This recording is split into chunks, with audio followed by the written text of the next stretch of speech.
I was never an experienced hiker, but the call of the wild and the allure of the unexplored was too enticing to resist. On a crisp autumn morning, I decided to embark on an adventure, hoping to lose myself in the beauty of nature. But little did I know that the very essence of my adventure would become a nightmare etched in my memory. The forest seemed welcoming at first, the rustling leaves and the chirping birds providing a serene backdrop to my hike. It was all I had imagined it would be. The trail was relatively easy to follow until I encountered a fork that left me utterly disoriented.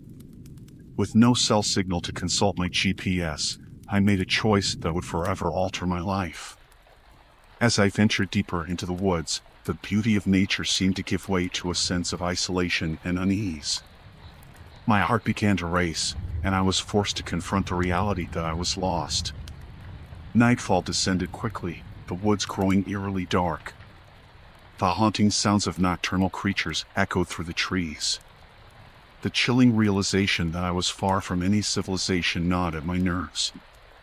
It was as if the forest itself conspired to obscure my path. The trees seemed to close in around me, and the trail became nearly invisible. Hours passed, and my panic grew. My flashlight provided limited comfort, as the looming trees created eerie shadows that played tricks on my senses. Exhausted, I stumbled upon a clearing in the woods, and there, nestled among the trees, stood a remote cabin, its time-worn exterior testifying to years of solitude. My relief was palpable as I approached the cabin, believing that help was finally at hand. The cabin appeared empty as I knocked and called out. The wood creaked under my touch, and the door slowly opened, revealing an eerie stillness inside. The air was heavy, and I hesitated for a moment before crossing the threshold. The cabin had an unsettling ambience, and it was clear that someone inhabited it, though there was no sign of life. The sparse interior was adorned with faded photographs and strange trinkets, as if the occupant had collected the remnants of a forgotten world. As I ventured further inside, a disheveled figure suddenly appeared, emerging from the shadows. His wild, unkempt hair and wild, vacant eyes gave me a chilling introduction to the cabin's inhabitant. I could see a wild, almost feral quality in his gaze, and his tattered clothing was a stark contrast to the order of the cabin. His voice trembled with paranoia as he declared that he didn't want any company. It was clear that he had lived in solitude for far too long, and my presence had disrupted the fragile existence he had carved out in the woods. My heart pounded as the man, a reclusive hermit, stepped closer, his erratic movements a stark warning that I was not welcome. I realized that I had stumbled upon a living nightmare, and fear coiled around my every thought. The hermit continued to speak in disjointed sentences, his words making it clear that he wanted me gone. I knew that I had no choice but to leave, to escape the clutches of this deranged recluse. As I backed away from the cabin, the man's gaze followed me, his eyes filled with a desperate plea to respect his solitude. It was a plea I couldn't ignore, for my own safety and his. The return journey through the dark woods was a harrowing experience, my steps fraught with anxiety. I felt like a trespasser in a world of shadows and nightmares, a world I was desperate to leave behind. Finally, I emerged from the woods and into the open, my relief almost overwhelming. The cabin, a remote enclave inhabited by a reclusive hermit, had been a haunting encounter that I could never erase from my memory. I had learned a chilling lesson about the depths of human isolation and paranoia, a lesson that still haunted my dreams. The experience in those woods was a nightmare I hoped to never relive, a vivid reminder of the thin line between adventure and terror in the untamed wilderness.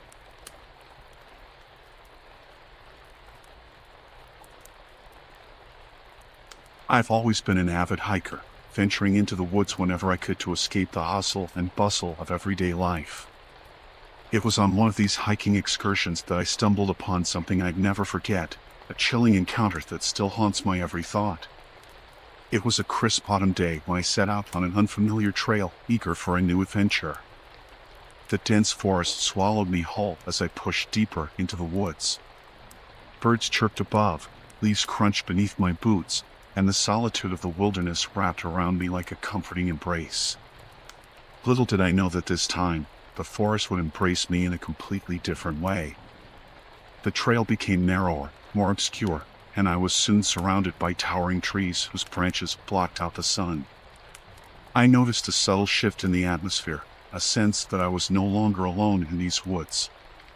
As I continued, the trail took an unexpected turn, leading me to a small clearing in the forest.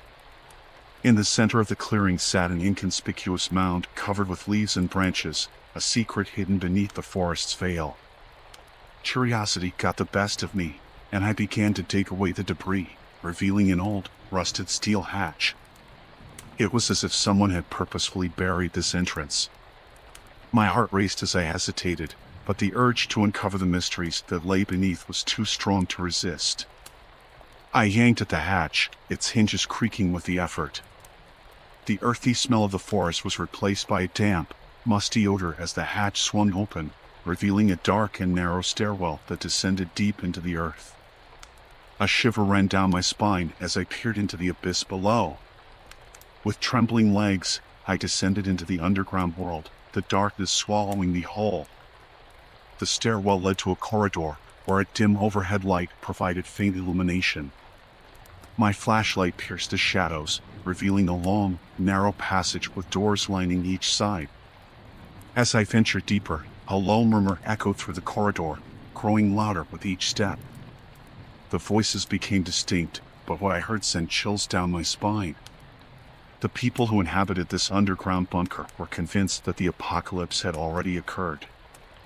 I cautiously approached one of the doors, and as I pushed it open, I was met with a group of disheveled individuals huddled together, whispering about the end of the world. Their eyes were wide with fear, and their faces were pallid. I was the outsider who had stumbled upon their hidden sanctuary, and they regarded me with a mixture of terror and suspicion. One man stepped forward and spoke, his voice trembling. He explained how they believed the outside world had been ravaged by catastrophe, and this underground bunker was their last refuge from the horrors above. Their resources were dwindling, and the paranoia had taken hold of them. The encounter was surreal and unnerving. I realized that I was trapped in this underground world with these people who were clinging to their beliefs with desperation. Panic gripped me as I contemplated what I should do. I tried to reason with them, explaining that the world above was not as they believed. The apocalypse had not occurred. But my words fell on deaf ears, and they viewed me as an intruder, an outsider who threatened their sanctuary. Hours turned into days as I became a reluctant member of their group, my presence neither welcomed nor accepted. The atmosphere grew increasingly tense as their paranoia intensified. I knew I had to escape this nightmare, but the bunker was tightly sealed, and the people were watching my every move. One fateful night, I made my move, waiting until the bunker's inhabitants were lost in their fearful discussions. I quietly slipped away from the room, retracing my steps through the narrow corridor and up the dimly lit stairwell. As I pushed open the rusted hatch, the cool forest air greeted me like an old friend. I emerged into the clearing, my heart pounding, and quickly sealed the hatch behind me, obscuring the entrance once more. I never looked back, my steps carrying me far away from that underground nightmare. I felt a profound sense of relief to be back in the embrace of the forest, where the real world awaited me. That chilling encounter remains etched in my memory, a stark reminder of the thin line between reality and delusion. It's a story I've shared with very few, as the encounter in the woods was a nightmarish journey into the depths of human fear and paranoia, a place I hope never to revisit.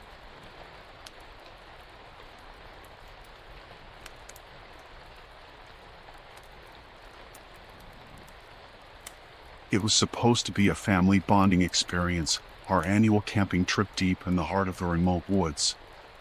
But as the sun dipped below the horizon and cast long shadows through the towering trees, we couldn't shake the feeling that this year's adventure would be different.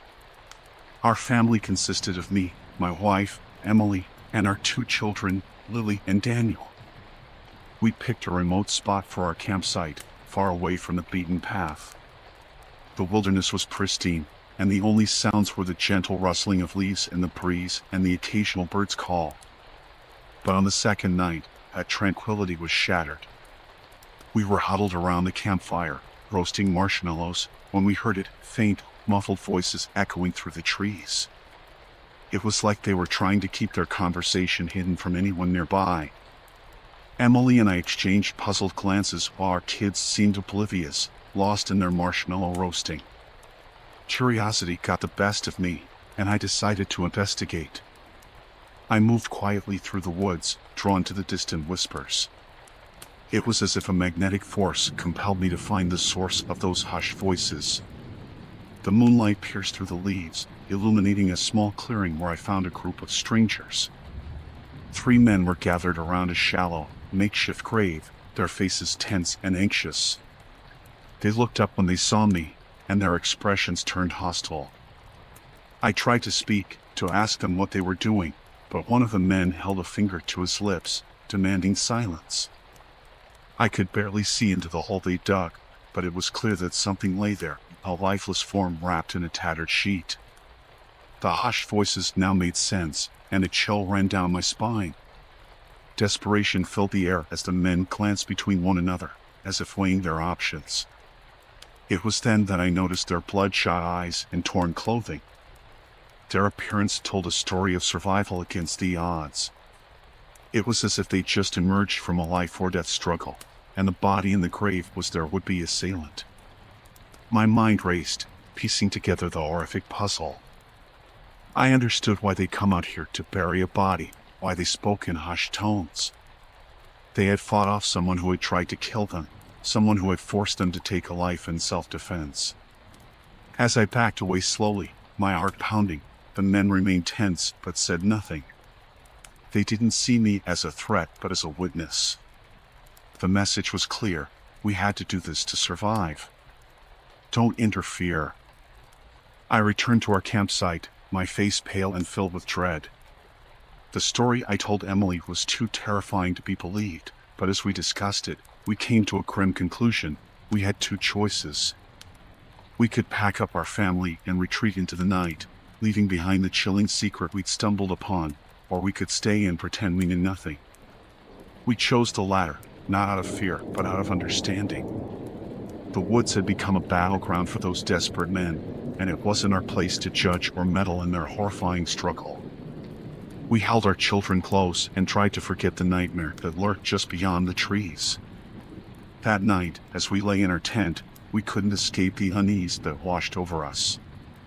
We listened to the haunting echoes of shovels against the earth, burying the dark secret that had brought those desperate men to the wilderness. Sleep didn't come easily, and as the embers of our campfire faded, we were left with a terrifying truth. Sometimes, survival means doing the unthinkable, even if it means burying a body in the heart of the woods.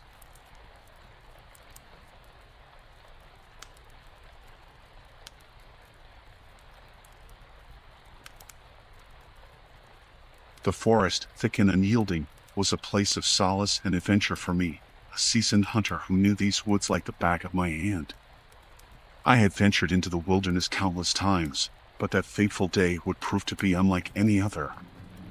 I had followed the trail of a magnificent buck, one that I was determined to track and make my prize. The anticipation of a successful hunt thrilled me, and the forest was alive with the sounds of nature. As I pursued the deer deeper into the woods, I noticed subtle signs that something was amiss. Twigs snapped, and the underbrush rustled when there was no discernible reason for such disturbances. My senses were on high alert, but I dismissed my unease as the paranoia of a seasoned hunter. It wasn't until I reached a small clearing that I felt a shiver of dread. A guttural growl, not of a beast but of a man, reached my ears. I pivoted to see a group of men emerging from the forest's shadows. These men were no ordinary hunters, and their faces were hidden behind makeshift masks, tattered cloth that concealed their identity. The grim purpose in their eyes was unmistakable. They were poachers, ruthless and merciless, with no regard for the sanctity of nature. As I slowly backed away, one of the poachers approached me with a wicked grin, the glint of a hunting knife clutched tightly in his hand. It was clear that they saw me as the intruder, the unwanted presence in their hunting ground. In a voice devoid of warmth, the leader of the group spoke. He explained that they had been tracking the same buck that I had been following, and now that I had stumbled upon their poaching operation, they had no choice but to deal with me.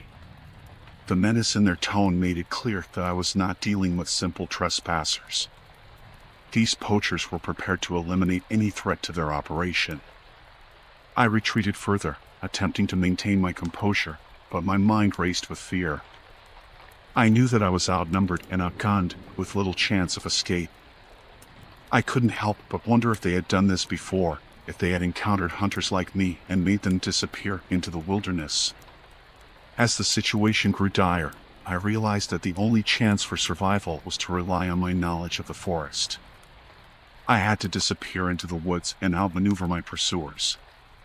So, I plunged deeper into the underbrush, my heart pounding with every step.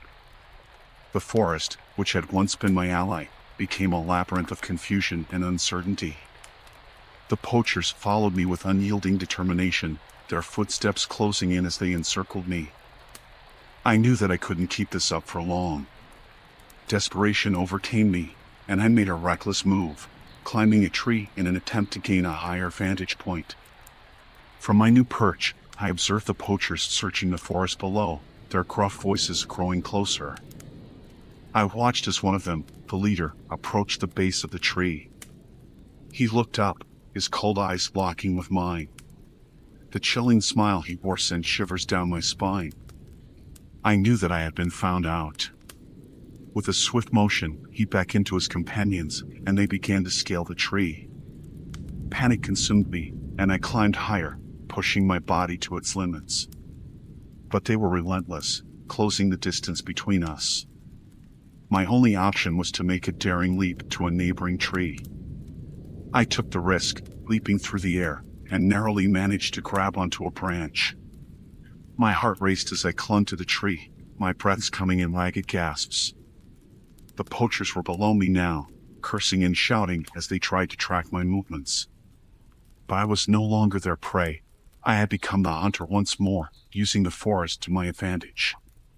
For hours, I eluded them, moving silently through the woods as the poachers grew frustrated and exhausted.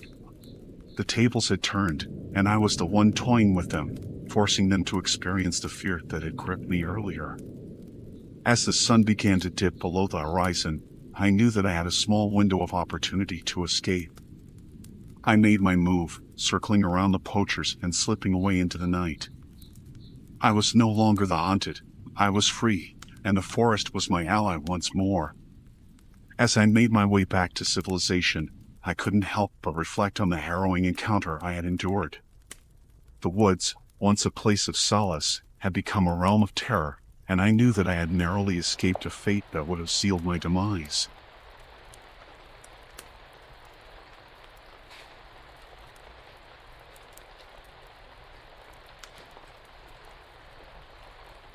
My group and I ventured deep into the rugged terrain, far from civilization. The dense forest swallowed us whole as we trekked through the wilderness. The air was thick with the scent of pine, and the sounds of nature filled our ears. It was on the third day that my world was upended. I had strayed a bit from the group, lured by the promise of a picturesque waterfall that I had heard about from fellow hikers. The excitement of discovering something hidden and beautiful was too enticing to resist. As I followed a narrow trail that led to the falls, I suddenly realized that I had lost sight of my companions. Panic welled up inside me, but I attempted to retrace my steps, hoping to reunite with the group. The forest, however, had other plans. It was easy to underestimate the wilderness, to believe that you could conquer it, but I soon discovered how merciless it could be. My attempts to backtrack only led to greater confusion. I had lost my way entirely. With each passing hour, anxiety consumed me. The fading light was my adversary, turning the forest into an ominous labyrinth. As I stumbled blindly through the woods, I began to hear whispers, voices that echoed through the trees. The voices, however, were not the comforting words of my companions. They were guttural and unfamiliar, a chorus of unsettling murmurs that sent shivers down my spine. As I ventured further, I came upon a crude, makeshift shelter. It was hidden among the trees and comprised of branches, leaves, and tattered pieces of fabric. I hesitated, my heart pounding, as I considered the possibility of encountering another backpacker who had also strayed from their group. But as I inched closer, I was met with a sight that froze my blood. Emerging from the shelter were a group of people, wild and feral in appearance. They were disheveled and dirty, their eyes harboring a mix of suspicion and hostility. I realized I had stumbled upon something more ominous than a group of lost hikers. These were individuals who lived off the grid, concealed from the world, and now I had intruded upon their territory. My instincts urged me to flee, but my fear had locked me in place. I had strayed too far, and my pursuers were closing in. They surrounded me, their eyes filled with a primitive intensity that made my skin crawl. A woman, their apparent leader, spoke in hushed tones. She explained that they were a community who had chosen to live apart from society, disconnected from the conveniences of modern life. Their secrecy was paramount, and intruders like me posed a threat. I pleaded for mercy, trying to convey that I was a lost hiker who meant no harm. But my words fell on deaf ears. They had their own laws, their own ways, and I was an unwelcome guest. I watched as they began to fashion crude weapons from sticks and stones, their intentions clear. Fear consumed me as I knew I had to escape. With a surge of adrenaline, I broke free from their circle, darting deeper into the forest. Behind me, I could hear their pursuit, the sound of feet pounding the earth and their guttural shouts growing nearer. It was a race for survival, and the stakes were life or death. I pushed my body to its limits, navigating the wilderness with an urgency I had never known. Darkness descended, and my pursuers were hot on my heels. The forest, once my refuge, had become my prison. Hours passed, and I had eluded them, but I was still hopelessly lost. My strength waned, and exhaustion threatened to overtake me. I couldn't go on much longer. In the distance, I saw the flicker of a campfire, the warm glow of a beacon of hope. Desperation fueled me as I stumbled upon a group of fellow backpackers, different from my own but unmistakably human. I explained my ordeal, and they offered me shelter and protection. With their help, I was able to escape the wilderness, leaving behind the feral inhabitants of the woods. As I returned to civilization, I couldn't help but reflect on the harrowing encounter that had tested my survival instincts to the limit. The wilderness had revealed its darker side, and I had narrowly escaped becoming another lost soul in its depths.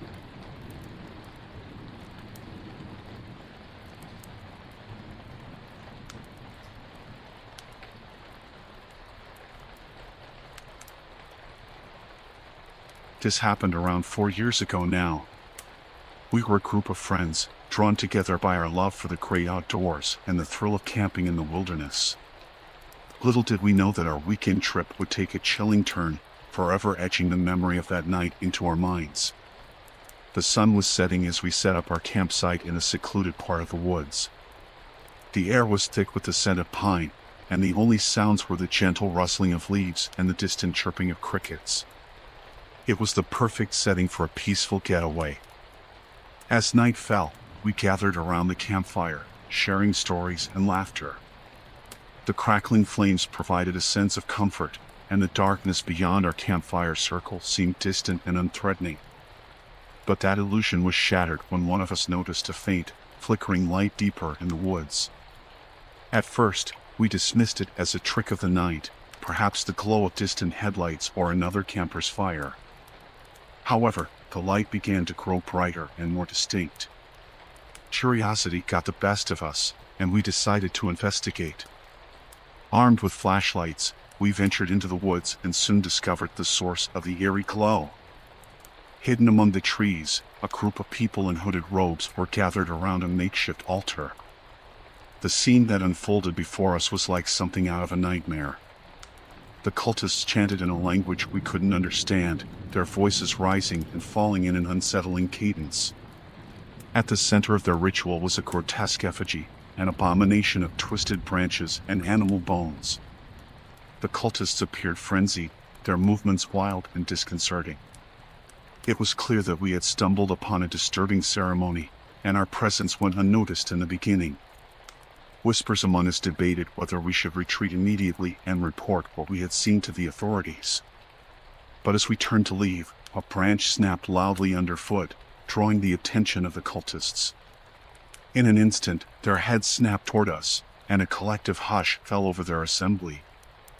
Their hooded faces concealed any expression, but their eyes bore into us, chilling and malevolent.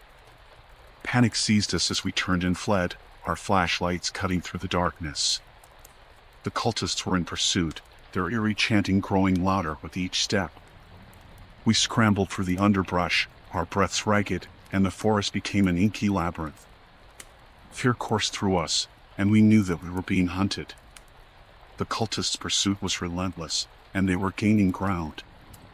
The realization struck us that they would stop at nothing to protect their sinister ritual. In a stroke of desperation, we decided to split up, hoping to confuse our pursuers.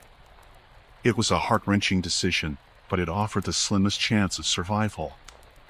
The darkness swallowed each of us as we fled in different directions. I could hear the echoing chants of the cultists growing distant, but I dared not stop or look back. My only focus was escape.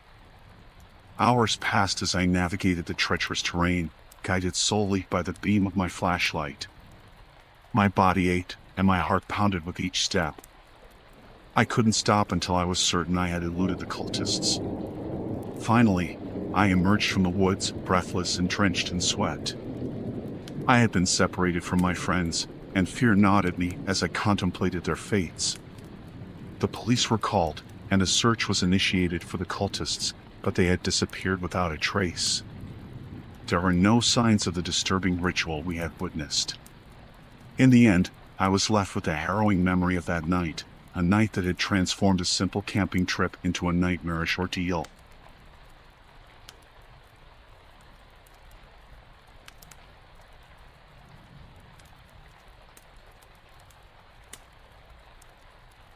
My heart pounded as I trudged through the pouring rain, each step soaking me further.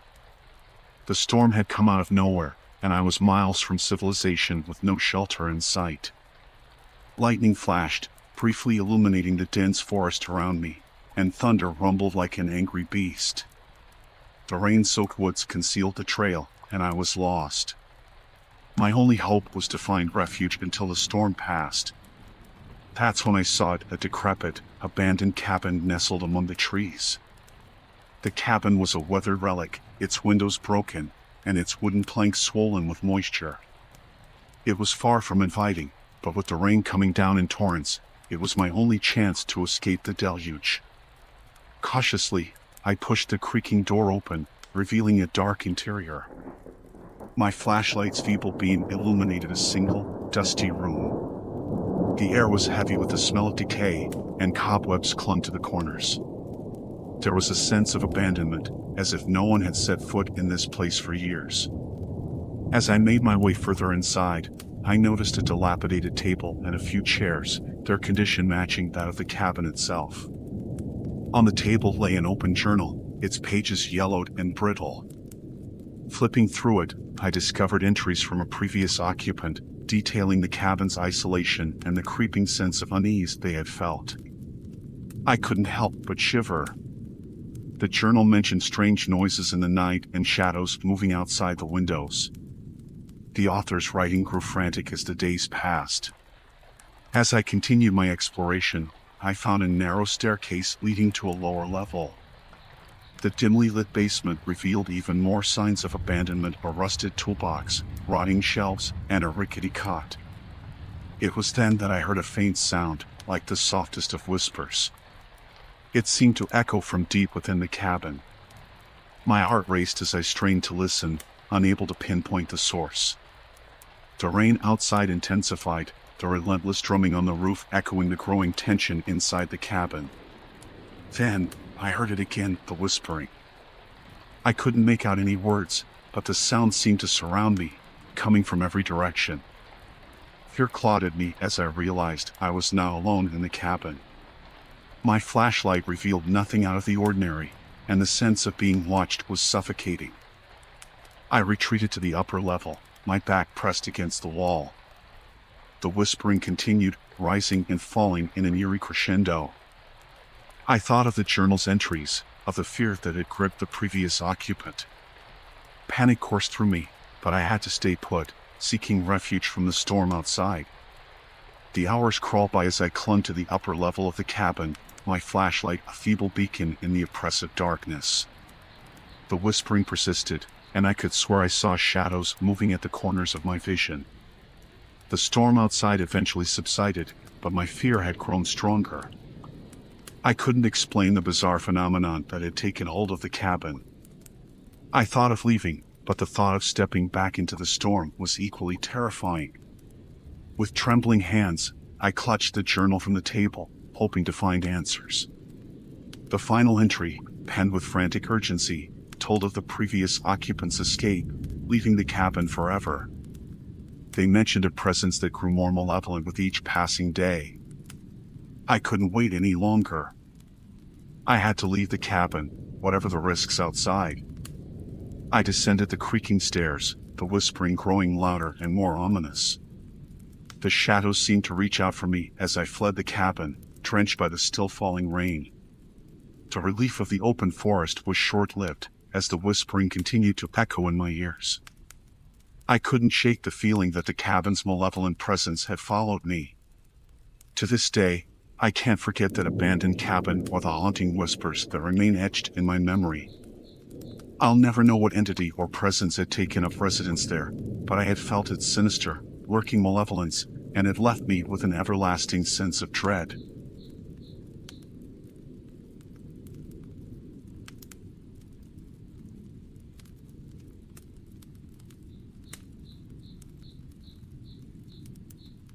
It was supposed to be an ordinary weekend camping trip with my group of friends, deep in the heart of the vast forest.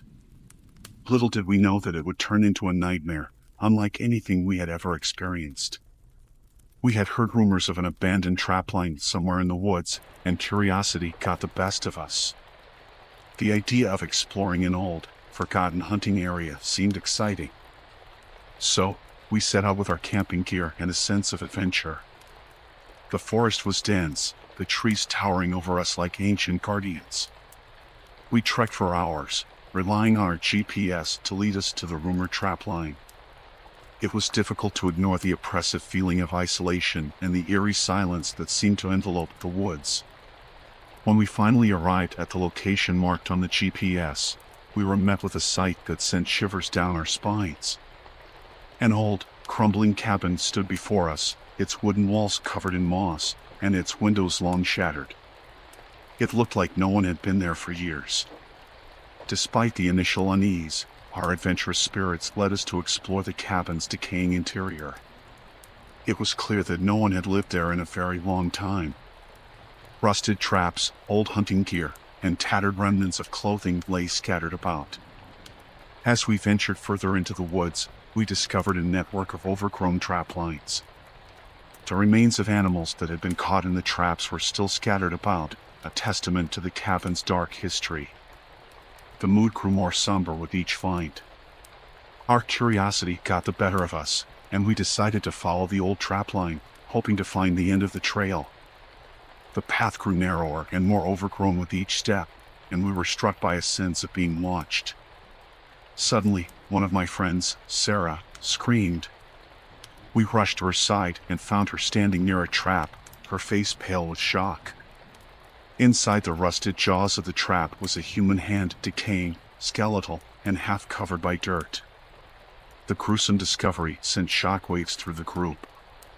We decided it was time to turn back, to leave this sinister place behind. But as we retraced our steps, it became clear that we were not alone. The snap of a twig echoed through the forest, and the chilling sensation of being watched returned with a vengeance. Panic set in as we realized that the trapper might still be nearby, hidden in the underbrush. Our hurried footsteps turned into a desperate sprint, our hearts pounding with fear. The feeling of being pursued intensified, as if someone or something was tracking us through the dark woods. The narrow path seemed endless, and the oppressive atmosphere of the forest closed in around us. Each step was a struggle, but we knew we had to get as far away from the sinister trapline as possible. The shadows of the trees seemed to close in on us, and the darkness of the forest intensified. We had lost all sense of direction, and the terror of being hunted pushed us to the brink. Then, we heard it, the sound of a twig snapping somewhere close by. We froze, our breaths held, and our flashlights scanning the woods. Out of the darkness, a figure emerged, a man, haggard and disheveled, with a wild look in his eyes. The trapper had found us. He raised a gnarled, rusty rifle and pointed it in our direction. The fear was paralyzing, but instinct took over, and we bolted in different directions, breaking through the trees and underbrush. Gunshots echoed through the forest, each one sending us deeper into the woods, away from the danger.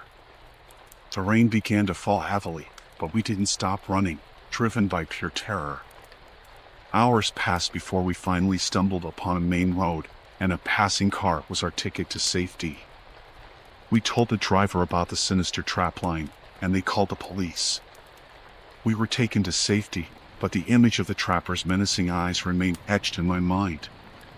Our camping trip had turned into a horrifying ordeal, leaving us forever changed by the sinister presence we had encountered. The old trapline and the deranged trapper had transformed a weekend of adventure into a nightmare, and I'll never forget the chilling realization that we were now alone in the woods, and that danger was lurking in the shadows.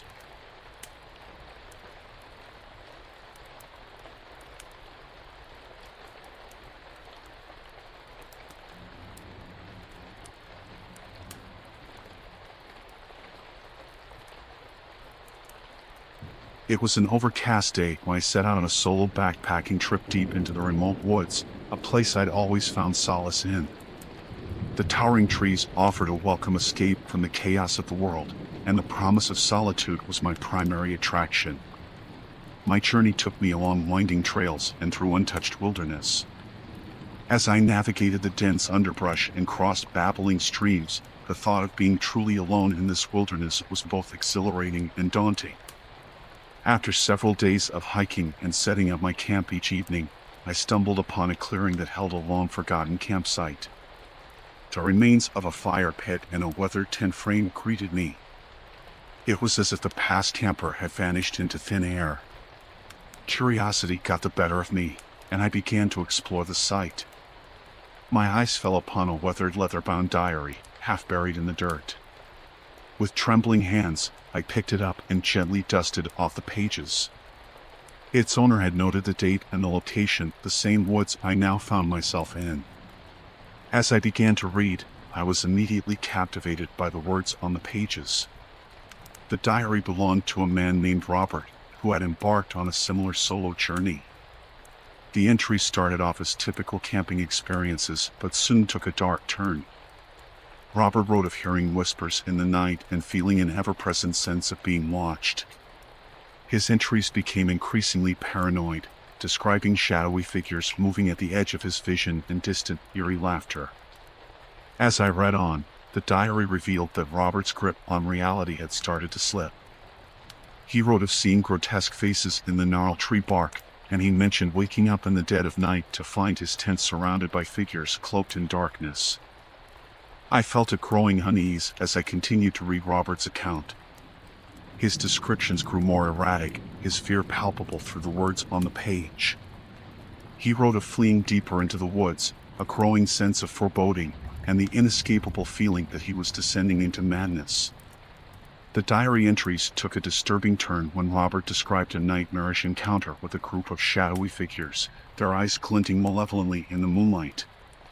He wrote that he had barely escaped with his life, leaving behind his campsite and all of his belongings in a desperate bid to get away. The last entry was dated weeks after that encounter, and it was chillingly brief.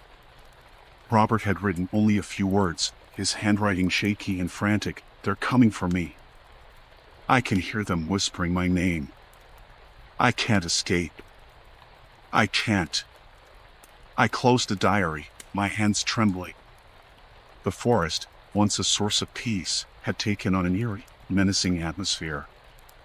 The unsettling story of Robert's descent into madness had filled me with dread. For the remainder of the day, I felt as if unseen eyes were watching my every move, and whispers of the wind seemed to carry hidden threats. My campfire that night burned brighter than ever, a feeble attempt to stave off the encroaching darkness. Sleep did not come easily, and when it did, it was plagued by nightmares. In the days that followed, I couldn't shake the feeling that the forest itself was warning me of an impending threat. Every rustle of leaves, every distant sound, and every shadow felt like an ominous message. The woods, once my sanctuary, had transformed into a sinister and malevolent presence, echoing Robert's descent into madness. I cut my backpacking trip short, returning to civilization as quickly as I could. The diary remained with me, a haunting reminder of the chilling descent into madness that had unfolded in those very woods. As I looked back on my journey, I knew I had escaped a fate similar to Robert's, but I would carry the memory of his diary with me, a testament to the terrifying descent into madness that could befall even the most serene and isolated places in the world.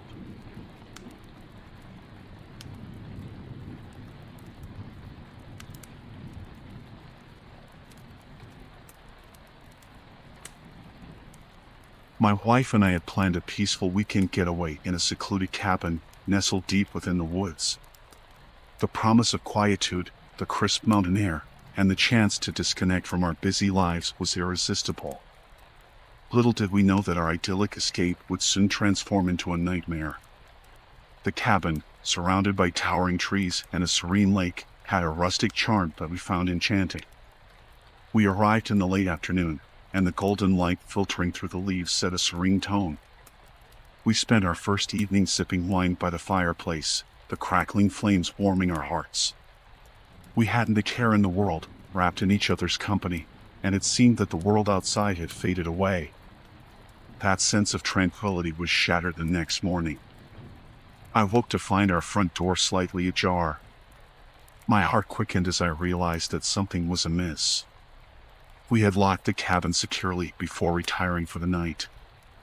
I gently woke my wife, whispering my concerns. Panic welled up in her eyes as we examined the open door. We decided to investigate, though fear gnawed at us. I grabbed a fireplace poker for protection. The cabin was a jumble, evidence of a violent intrusion. Our belongings were scattered, and the unsettling feeling of being violated washed over us. We could see no signs of an immediate threat, but the overwhelming dread persisted.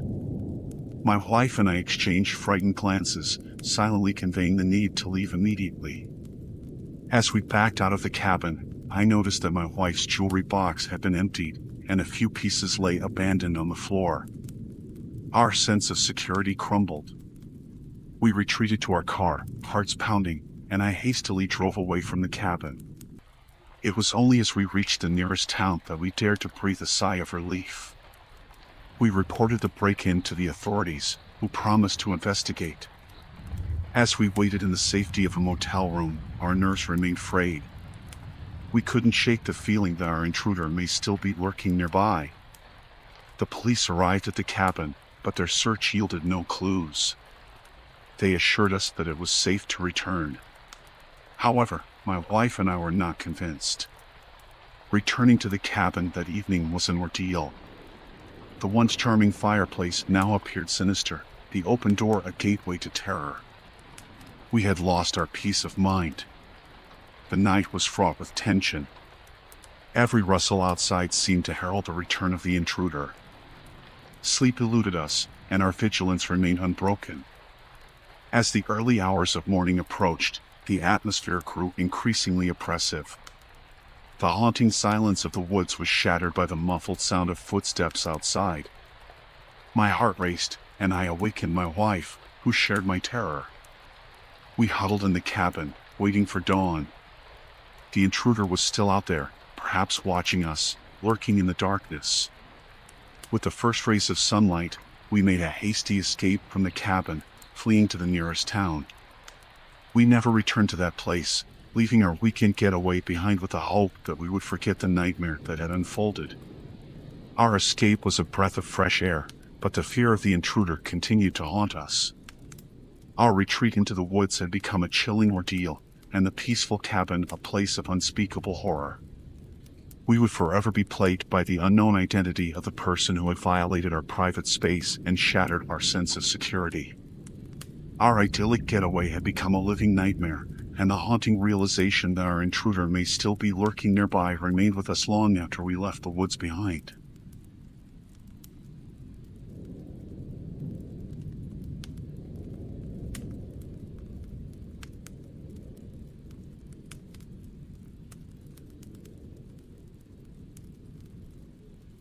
I had always been an independent person, unafraid of solitude and enamored with the serene beauty of the wilderness. My passion was hunting, and the allure of the deep woods called to me like a siren's song. But this trip was different, marked by an ever-present sense of unease. I ventured deep into the forest, further than I had ever gone before. The tall trees and dense underbrush provided the perfect cover for my prey, but they also concealed hidden dangers. The first day was uneventful, and I reveled in the peacefulness of the woods. However, that tranquility soon shattered. It began with the feeling of being watched, the sensation that prying eyes were following my every move. I brushed it off as paranoia, a side effect of being alone in the wilderness. As night fell, I set up my campsite near a tranquil stream. The soothing sounds of flowing water did little to ease my unease. I couldn't shake the feeling that I was now alone. Every rustle of leaves and whisper of the wind seemed to be a harbinger of something sinister. I tried to shake off my fear and force myself to sleep. But my slumber was fitful, plagued by nightmares of shadowy figures lurking in the trees. When I awoke, the terror of my dreams seemed to linger in the daylight. The next day, I went about my hunting routine, but the sense of being watched persisted. It was as if someone was shadowing my every step, just beyond my line of sight. As evening descended once more, I returned to my campsite. It was then that I noticed the subtle signs of intrusion. My gear had been tampered with, my belongings subtly rearranged. Panic surged through me as the realization set in. I was now alone in the woods. I had a chilling sense of vulnerability. Whoever was watching me was patient and elusive, choosing to strike fear into my heart with subtlety. I questioned whether I should abandon my trip, but my determination won out. I would not let fear dictate my actions. That night, I kept a watchful eye on my surroundings, my senses heightened to every sound and movement. As I lay in my tent, I heard the faintest whisper of voices on the wind. Muffled words tarried on the breeze, too indistinct to decipher. In the inky darkness, I knew that I was now alone in the woods. Panic welled up within me, and I knew that I was being hunted, stalked by unseen predators. I clutched my hunting knife, my only source of defense, as I listened to the haunting voices that seemed to surround my campsite. The hours passed with agonizing slowness, and the voices grew nearer. I considered fleeing into the night, but fear paralyzed me. The sense of being watched, the knowledge that I was being pursued, held me in place. Then, just outside my tent, I heard their footsteps. The rustle of leaves and the crack of twigs grew louder as they approached. I stifled a scream as I glimpsed shadowy figures lurking just beyond the fabric of my shelter. My heart raced as I listened to their hushed conversations. They spoke of me, of my presence in the woods. They knew I was there, and they were closing in. With a trembling hand, I reached for my hunting knife, prepared to defend myself if they entered my tent. The tension was unbearable as I lay there in the darkness, the chilling knowledge that my life hung in the balance. The night stretched on, my fear gnawing at me like a relentless predator. The relentless pursuit was a nightmare, a cruel torment that showed no sign of ending. As dawn broke, I heard them retreat into the shadows. I waited, paralyzed by fear, until I was certain they were gone. With my heart pounding, I gathered my gear and fled from the woods, determined to escape the relentless pursuit of those hostile individuals. The terror of that trip would forever haunt me.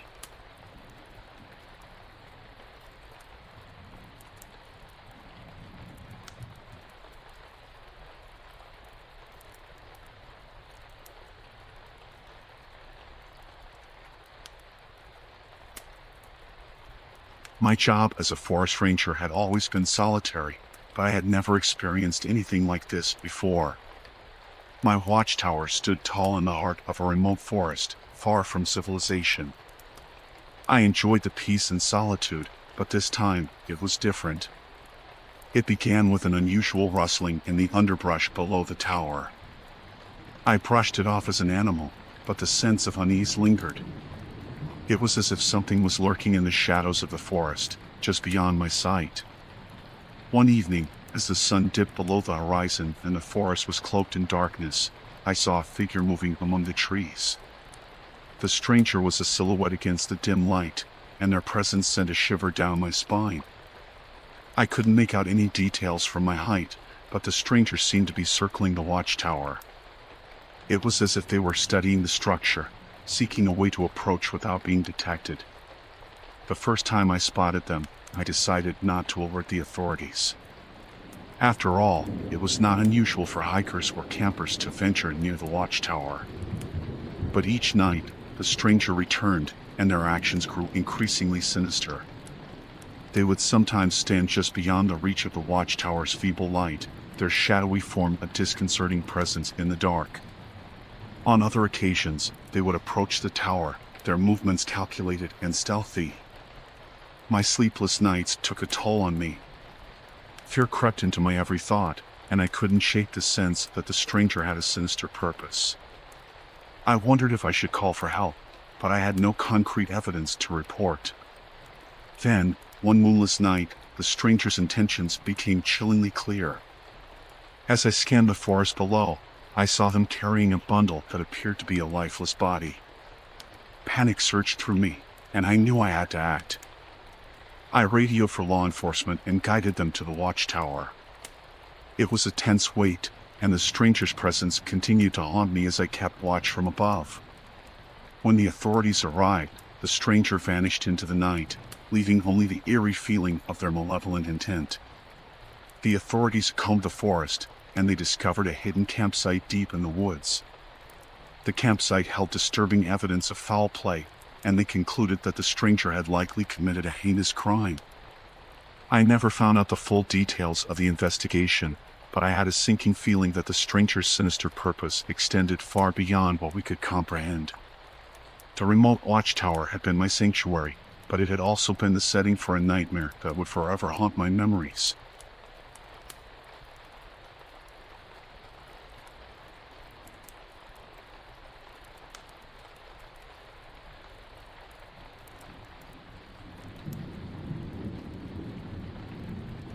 We were a group of seasoned explorers, navigating the wilderness on a journey that had started with excitement but soon turned into a harrowing ordeal. Our plan was to traverse deep into the heart of an uncharted forest, a place where few had ventured before. We were well prepared with supplies and a sense of camaraderie, but that was before we became disoriented and found ourselves in a waking nightmare. The forest was dense, and our maps had proved to be unreliable. As the days passed, we became lost, uncertain of our direction.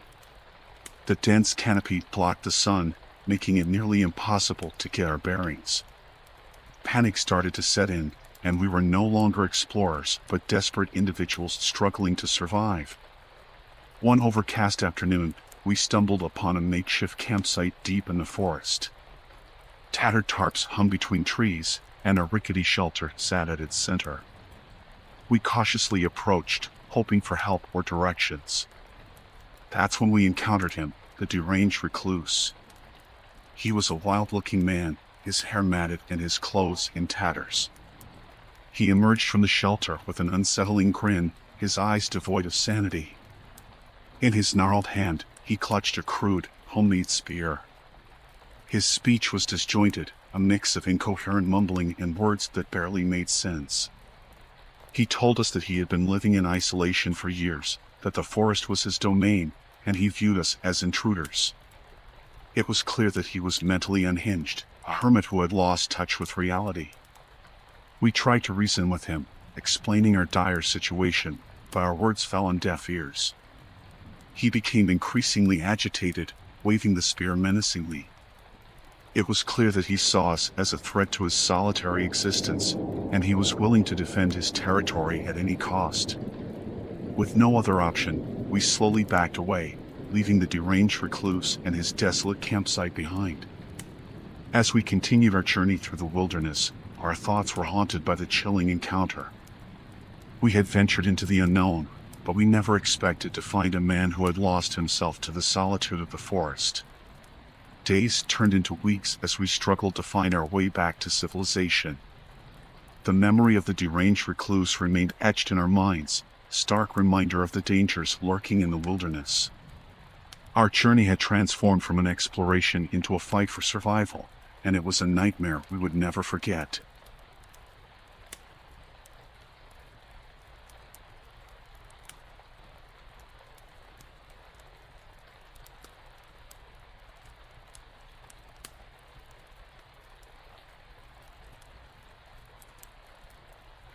It was supposed to be a family camping trip, a weekend getaway to immerse ourselves in nature and create lasting memories. My husband, our 2 children, and I had pitched our tent near a serene, secluded cabin deep in the woods. The thought of disconnecting from our busy lives and spending quality time together was what led us to this remote location. As the evening sun dipped below the horizon, we gathered around the campfire, roasting marshmallows and sharing stories. Laughter echoed through the forest, and the kids, their faces aglow in the flickering firelight, had never been happier. It felt like a perfect family bonding experience. Eventually, our children grew tired, and we decided it was time for bed. We had planned to sleep in our tent, but the allure of the nearby cabin was too strong to resist. It was rustic and inviting, and we thought it might make the experience more comfortable for the kids. We settled in, the 4 of us on a mattress in the cabin, and soon, the sounds of the forest serenaded us to sleep. But my dreams turned into a nightmare. I awoke to the creaking of the cabin door, my heart pounding as I realized my husband and children were still sleeping soundly beside me. Panic set in when I saw a stranger's silhouette in the dim moonlight. His presence was sinister, and he moved with deliberate purpose. I tried to wake my husband, but fear silenced me. The stranger loomed closer, and I realized we were trapped. He must have locked us inside while we slept. My heart raced as I weighed my options. I couldn't risk waking my husband and children. I needed to protect them. Gathering my courage, I confronted the intruder. I whispered, demanding to know what he wanted. He turned to me, his eyes empty of any humanity. He explained, in a chillingly calm voice, that he wanted something from us, something sinister. The details he divulged left me horrified, and it was clear that he had sinister intentions, not only towards me, but my entire family. I had to act fast. While maintaining a facade of compliance, I discreetly reached for my husband's pocket knife, praying he kept it there. To my relief, my fingers grazed the cold metal of the blade, and I slowly slipped it into my hand. When the intruder momentarily turned away, I seized the opportunity. I lunged at him, the knife blade gleaming in the moonlight as it caught him by surprise. Desperation gave me strength, and the ensuing struggle was a blur of terror and adrenaline. My husband and children awoke to my screams and joined the chaos, and together we managed to overpower the intruder. Disoriented and injured, he fled into the darkness, leaving us shaken but alive. With trembling hands, we unlocked the cabin door, not knowing if he would return. The rest of the night was a sleepless ordeal, and at first light, we decided to abandon our idyllic camping trip. We packed our things and left, the tranquility of the forest forever tainted by the nightmarish encounter. I later learned that the stranger had targeted other campers in the area, and it sent a shiver down my spine to think of what might have happened if we hadn't fought back. The trauma of that night stayed with us, a stark reminder that even in the most serene settings, darkness can lurk just beyond the firelight, waiting to consume the unwary.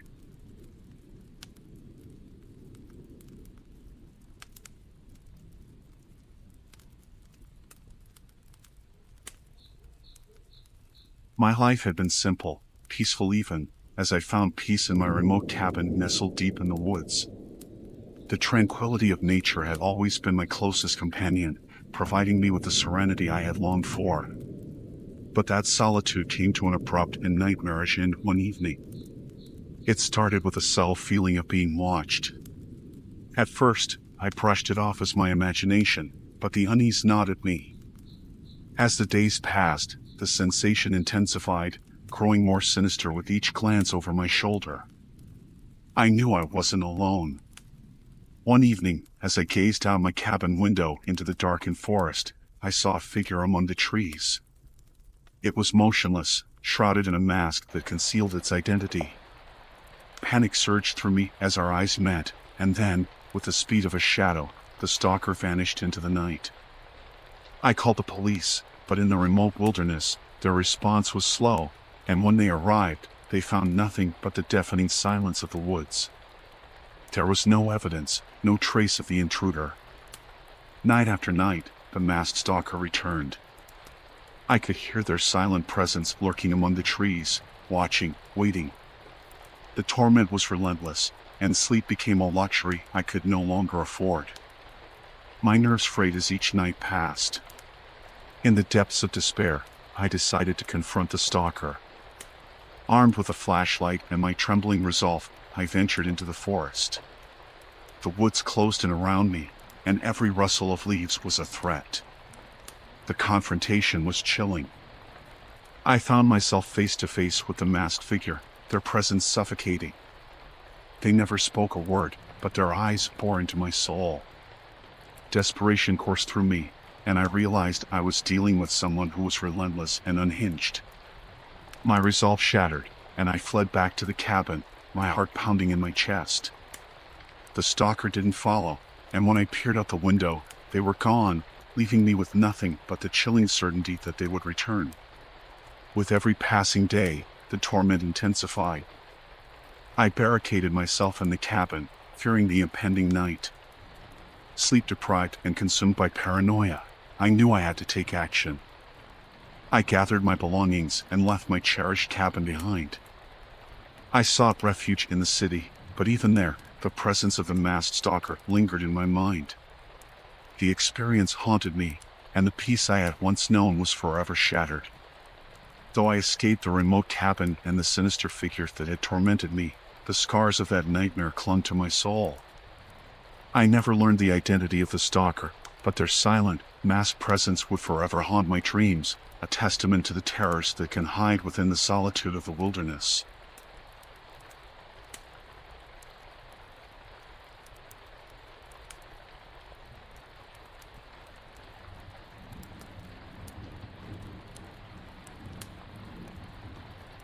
It was supposed to be a weekend of adventure, just a group of friends seeking a break from the grind of our daily lives. We had no inkling of the nightmare that awaited us in the heart of the deep woods. The woods were thick, and as we ventured further from civilization, the feeling of isolation weighed on us. We set up our campsite by a tranquil river, our laughter and camaraderie masking the unease that lingered in the background.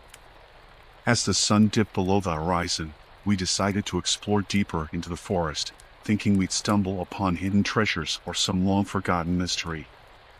The scent of pine and the sounds of nature were comforting, but that serenity was about to be shattered.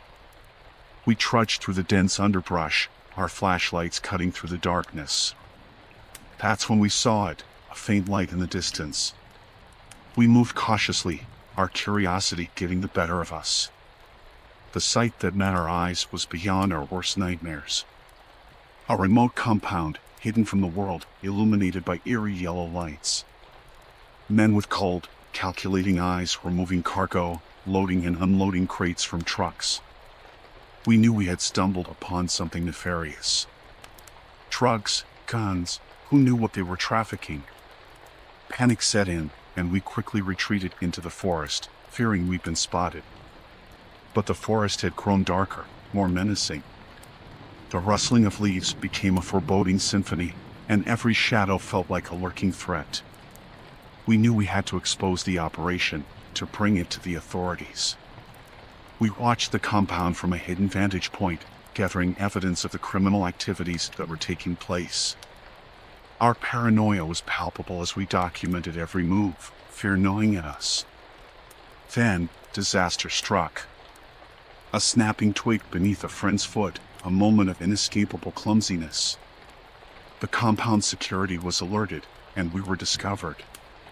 Panic set in as men in black attire fanned out, searching for the intruders.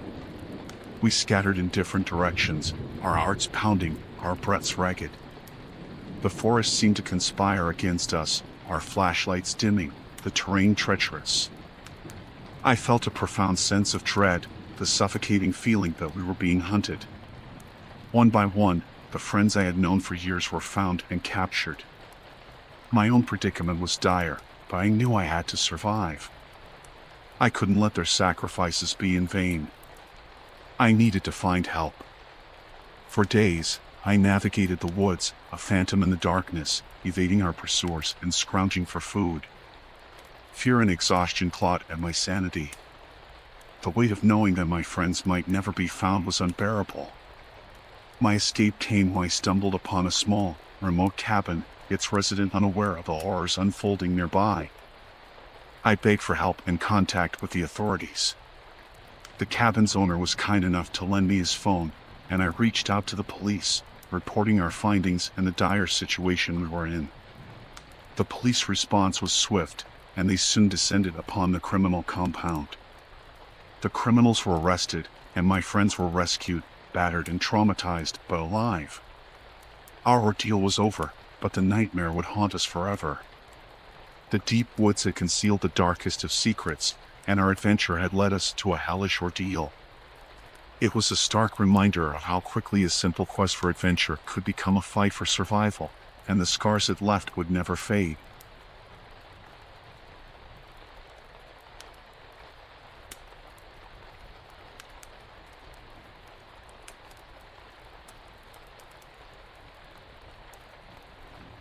It was a crisp autumn morning when I set out on a solo camping trip.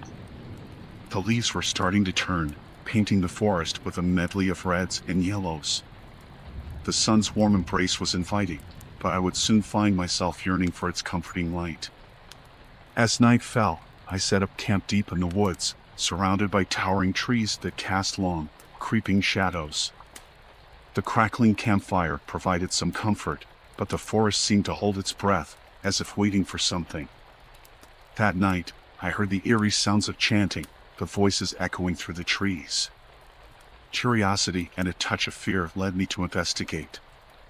Following the distant sounds, I stumbled upon a clearing where I froze in horror. A family, or what was left of one, stood before me. They were unclothed, their bodies covered in filth, their faces contorted in madness. It was like they had regressed to a primitive, violent state. In their eyes, I saw no trace of humanity, only a savage glint of madness. I watched in disbelief as the family chanted and danced around a fire, their movements disjointed and incoherent. I wanted to flee, to leave this nightmarish scene behind, but my feet felt rooted to the ground. That's when I noticed the blood. Freshly killed animals, their lifeless bodies scattered around the clearing. My gut churned as I realized the horrifying truth. This family was surviving by hunting and foraging, but not in the traditional sense. They had become predators, living off the land in the most savage way. As I stood frozen in shock, one of them locked eyes with me. It was the patriarch, a man with wild, matted hair and a beard that reached his chest. His gaze was unnerving, filled with a mixture of fear and a twisted sense of ownership. The family began to move toward me, their faces contorted in a feral rage. Panic surged through my veins, and I turned to flee. In my haste, I tripped over a root, falling to the ground. I could hear them gaining on me, their guttural screams growing louder. I stumbled through the woods, my heart pounding in my chest. The forest, once a place of serenity, had become a labyrinth of horrors. Twigs snapped underfoot, and I could hear their malicious laughter closing in. Hours passed, and I was convinced I had eluded them. The night was endless, and my body ached from exhaustion. I dared to stop and rest, hoping the nightmare was behind me. But it wasn't over. As dawn broke, I heard their guttural voices in the distance. They were still tracking me, relentless in their pursuit. Fear and adrenaline pushed me forward, my legs propelling me deeper into the woods. As days turned into a hellish eternity, I survived on little more than sheer willpower. The forest had become my refuge and my prison, and the primitive family my relentless tormentors. I felt like prey, and the hunters were closing in. Finally, rescue came from an unexpected source. A group of fellow campers stumbled upon me, my tattered and dirt-covered form a stark contrast to their clean attire. I could only gasp out a plea for help before collapsing in exhaustion. The authorities were alerted, and they descended upon the primitive family's camp. It was a scene of unimaginable horror, one that would haunt the memories of all who witnessed it. These people, who had once been part of society, had regressed into something primal and inhumane. I emerged from that ordeal, physically scarred but alive. The nightmares, however, continued to plague my sleep.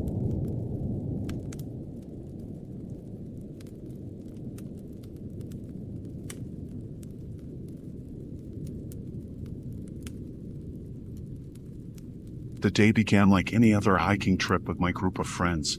A bright sun overhead, the scent of pine trees in the crisp mountain air, and our backpacks filled with sandwiches and water bottles. We were on the lookout for adventure, and we found it, though not in the way we expected. We had set out on a popular trail in the vast wilderness, a place we'd explored countless times. Our laughter echoed through the woods, a testament to our camaraderie. We followed the trail, deep into the heart of the forest, chatting and savoring the beauty of the untamed landscape. As the sun started its descent, casting long shadows over the trees, we realized we had ventured farther than ever before. We were in uncharted territory, but curiosity propelled us forward. That's when we stumbled upon it. An eerie silence enveloped us as we came upon a gruesome discovery that sent shivers down our spines. A corpse suspended high in a tree, swaying gently in the breeze. The sight was jarring, to say the least. The lifeless body, still fresh enough to display the signs of a violent end, dangled from a rope. The branches above seemed impossibly sturdy, raising more questions than they answered. How had the body been hoisted so high? It was a scene that defied explanation. We approached with a mixture of dread and disbelief, our voices hushed, as if speaking any louder might awaken the horrors that surrounded us. There was no sign of anyone else nearby, no clues to explain the chilling spectacle before us. The hiker's face was distorted in a final grimace, and his eyes stared blankly into the abyss. His clothes were tattered, and his skin, a sickly shade of pale. I had seen death before, but this was something entirely different, something out of a nightmare. One of our group, a paramedic, examined the body, searching for any signs of life or an attempt to stage the scene. But there were no wounds, no signs of foul play, just the horrific reality of a man suspended in a tree, his life extinguished. We made the difficult decision to cut the body down, to give this poor soul a proper burial. The process was a macabre and somber one, marked by the silent weight of what we had witnessed. It was a task none of us could have anticipated, nor would we ever forget. As night fell, we set up camp nearby, our campfires glow casting eerie shadows across the surrounding trees. None of us could shake the unease that had settled in our hearts. Our conversations were hushed, and the forest around us felt different now, more alive with secrets. We notified the police, who arrived at the scene. The investigation that followed only deepened the mystery. There were no missing person reports that matched the description of the hiker, no evidence of how he had met such a gruesome end. As we made our way back to civilization, the memories of that haunting discovery lingered. We couldn't explain what we had encountered, and it haunted our thoughts for years to come. We had gone in search of adventure and found a nightmare.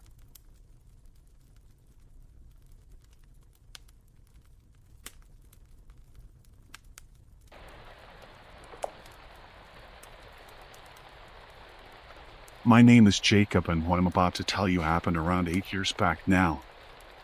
I remember that fateful day vividly. A group of us, adventurers at heart, embarked on an excursion deep into the wilderness. Our goal was to explore and document the remnants of a long-forgotten town rumored to be hidden in the heart of the forest. We heard whispers about this place, and its mysterious history had intrigued us. The hike had been long and arduous, the forest a vast sea of towering trees and tangled underbrush. We pressed on, following the old, overgrown path that led us deeper into the woods. As we ventured further from civilization, the forest's embrace seemed to grow tighter, the shadows deeper. It was during our hike that we first noticed the unsettling signs. Abandoned items scattered around, a child's doll, rusted tools, and an overturned carriage. The more we saw, the heavier the atmosphere became. A sense of foreboding hung in the air. It was as if the town's residents had vanished without a trace, leaving their lives behind. We reached the town just as the sun began its descent, casting an eerie, golden light upon the abandoned streets. The houses, once lively with the laughter of children and the hum of everyday life, stood silent and empty. Doors creaked open, their hinges rusted with time, revealing interiors left in disarray. Inside the homes, it was as though the residents had fled in the midst of their daily activities. Meals lay half-prepared on kitchen tables, toys were scattered across living room floors, and clothing hung from hooks as if ready to be worn. Our unease grew with each discovery, and the buildings themselves seemed to loom overhead like silent sentinels.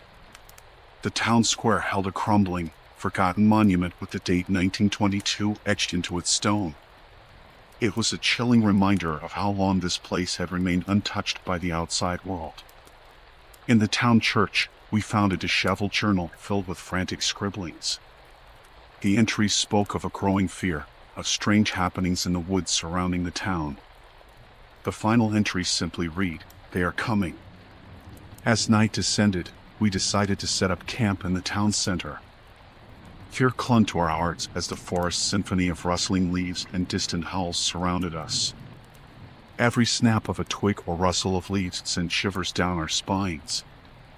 We were not alone. As the moon rose high in the sky, a cacophony of eerie whispers drifted through the town. We huddled in our tents, flashlights in hand, our hearts pounding with fear. Shadows danced along the walls of our tents, and the feeling of being watched became overwhelming. Then, the footsteps started. Slow and deliberate, they circled our campsite. We whispered to one another in hushed tones, each of us fearing to make a sound that might betray our presence. The night grew colder, and our breath misted in the air. Suddenly, a voice pierced the silence. It was a whisper, distant yet clear. "Leave this place," it said, "before they find you." The voice had a quality of desperation and fear that sent shivers down our spines. We were paralyzed, trapped between our curiosity and the overwhelming sense of danger. The footsteps grew closer, and we felt a presence just beyond the glow of our campfire. A figure, dark and indistinct, moved in the shadows. With a surge of terror, we abandoned our camp and fled into the night. The footsteps pursued us, but we couldn't bear to look back. Branches tore at our clothes, and our breath came in ragged gasps as we ran for our lives.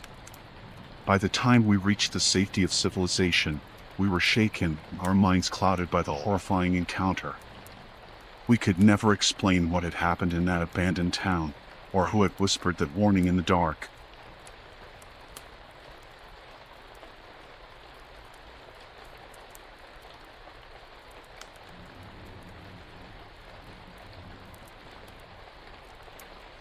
The skies were clear, and the woods beckoned, promising solitude and a break from the daily grind.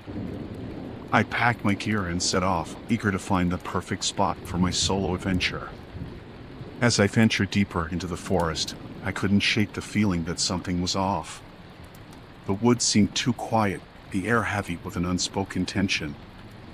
I pushed the unease aside, attributing it to my overactive imagination.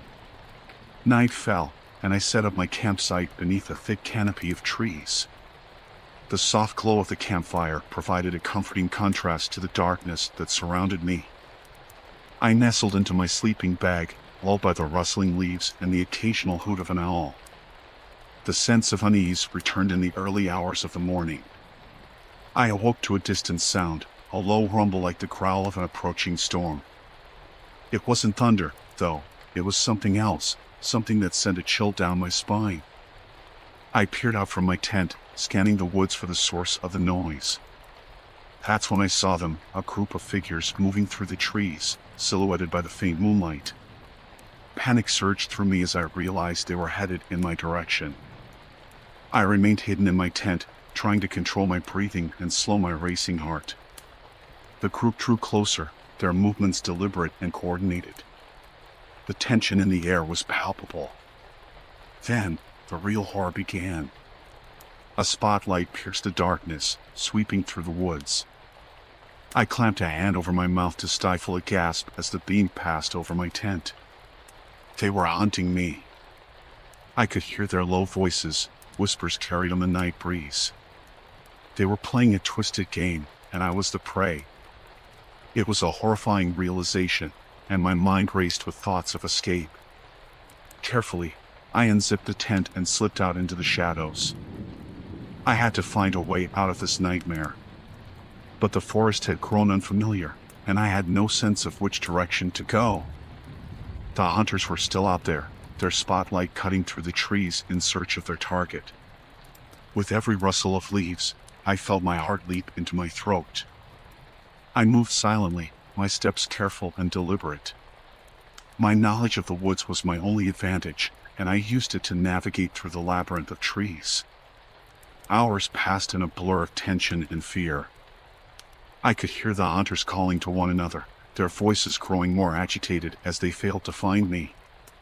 It was a sick game of hide and seek, with my life hanging in the balance.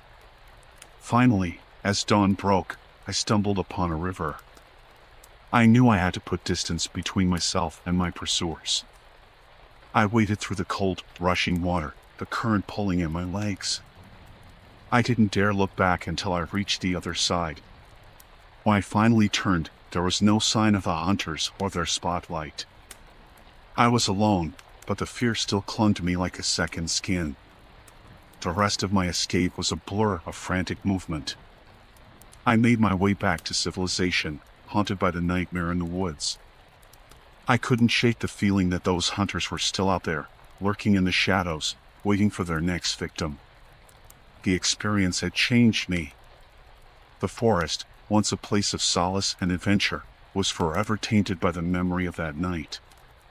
I knew that I had narrowly escaped a deadly fate, but the horror of the hunt would never truly leave me. It was a nightmare I couldn't forget, a chilling encounter with human monsters in the heart of the woods.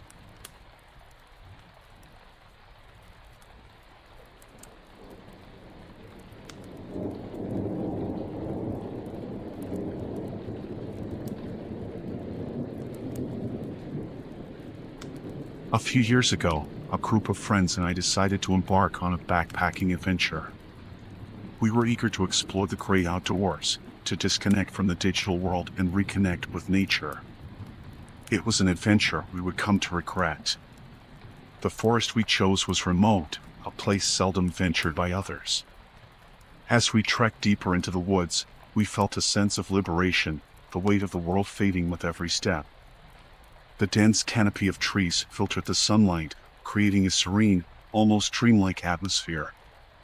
On the third day of our journey, we stumbled upon a small clearing in the forest, and our excitement quickly turned to confusion and unease. In the center of the clearing sat a cluster of ramshackle cabins, each one more rundown than the last. The scene was eerie. The cabins seemed abandoned, but there were no signs of decay or overgrowth, as if the place had been preserved in time. Our curiosity got the better of us, and we decided to investigate. As we approached, we noticed movement inside one of the cabins. The windows were smeared with grime, making it difficult to see clearly, but there were figures moving about, their silhouettes distorted and unsettling. We called out, but received no response. We approached the cabin and pushed the creaking door open. The stench inside was overpowering, a noxious blend of decay and sickness. The interior was dimly lit, revealing a group of people, their eyes vacant, their bodies emaciated. They were suffering from a gruesome ailment, their flesh covered in oozing sores and strange growths. Their movements were slow and uncoordinated, as if their bodies were betraying them. It was a horrifying sight, unlike anything we had ever encountered. We attempted to communicate with them, but the residents of this strange community were unresponsive. Their eyes held a distant, haunted look, as if they were no longer truly present. The encounter was deeply unsettling, and we couldn't shake the feeling that we had stumbled upon something beyond our understanding. As we backed out of the cabin, the residents paid us no mind, lost in their own world of suffering. We decided to leave the clearing, our initial sense of adventure replaced by an urgent need to distance ourselves from this unsettling place. Our journey continued, but the encounter haunted us. We speculated about the nature of the ailment that afflicted those people, whether it was a contagion or something more sinister.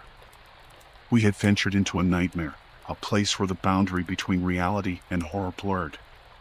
Days turned into weeks, and we eventually made our way back to civilization. We couldn't escape the memory of that isolated community in the woods. We tried to find answers, to understand the nature of their suffering, but our efforts led to dead ends and unanswered questions.